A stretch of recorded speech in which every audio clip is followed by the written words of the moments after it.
Samantala, inamin ng PNP Chief Ronald De La Rosa na nagkaroon ng mga pagkukulang sa operasyong ikinamatay ng isang pulis sa Caloocan.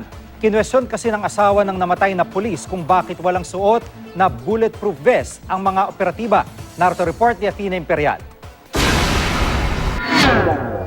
Di napigilang maiyak ng ina at asawa ni PO1 Romeo Mandapat nang dumalaw si PNP Chief Director General Ronald Bato de la Rosa. Napatay si Mandapat sa isang anti-drug operation sa Caloocan noong Biyernes. Sa pakikipag-usap ng pamilya kay General de la Rosa, hindi napigilan ng misis ni PO1 Mandapat na si Idly na magtanong. Pamilya, ayos natin lahat. Ba't ganun? Kung sino yung mga nasa frontliner, bakit sila yung walang bullet vest? Hindi nakasagot agad ang PNP Chief. Inako ni General de la Rosa ang pagkukulang. Inaamin ko naman yung pagkukulang namin. Talagang kulang kami sa ganung gamit. Ngayon, pagtutuunan ko na yan ng pansin.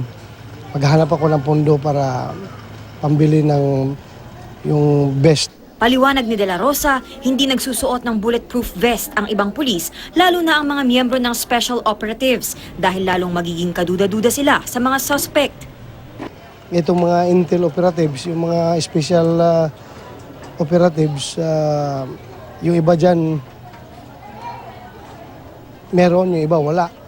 Yung iba namang meron, ayaw magsuot dahil very uncomfortable pag nag-operate ka. Lalo na kung yung narcotics operative ka, hindi ka man nag-uniforme, nakasibilyan palagi. Tapos, tama yan, yung pag naka-vest ka na nakasibilyan, obvious ba? Parang obvious, mahalata. Sa kabila ng pagkwestiyon ni Idly sa kawalan ng bulletproof vest ng asawa sa operasyon, wala naman daw siyang sinisisi sa nangyari. Tanggap daw niya ang peligrong kinakaharap ng alagad ng batas, lalo pat siya man magpupulis din. Alam ko rin naman yan eh. Once naman numpa ka, hindi na kami para sa'yo. Kasi yung buhay mo para sa bayan na. Proud ako kasi hindi na sayang buhay ng asawa ko.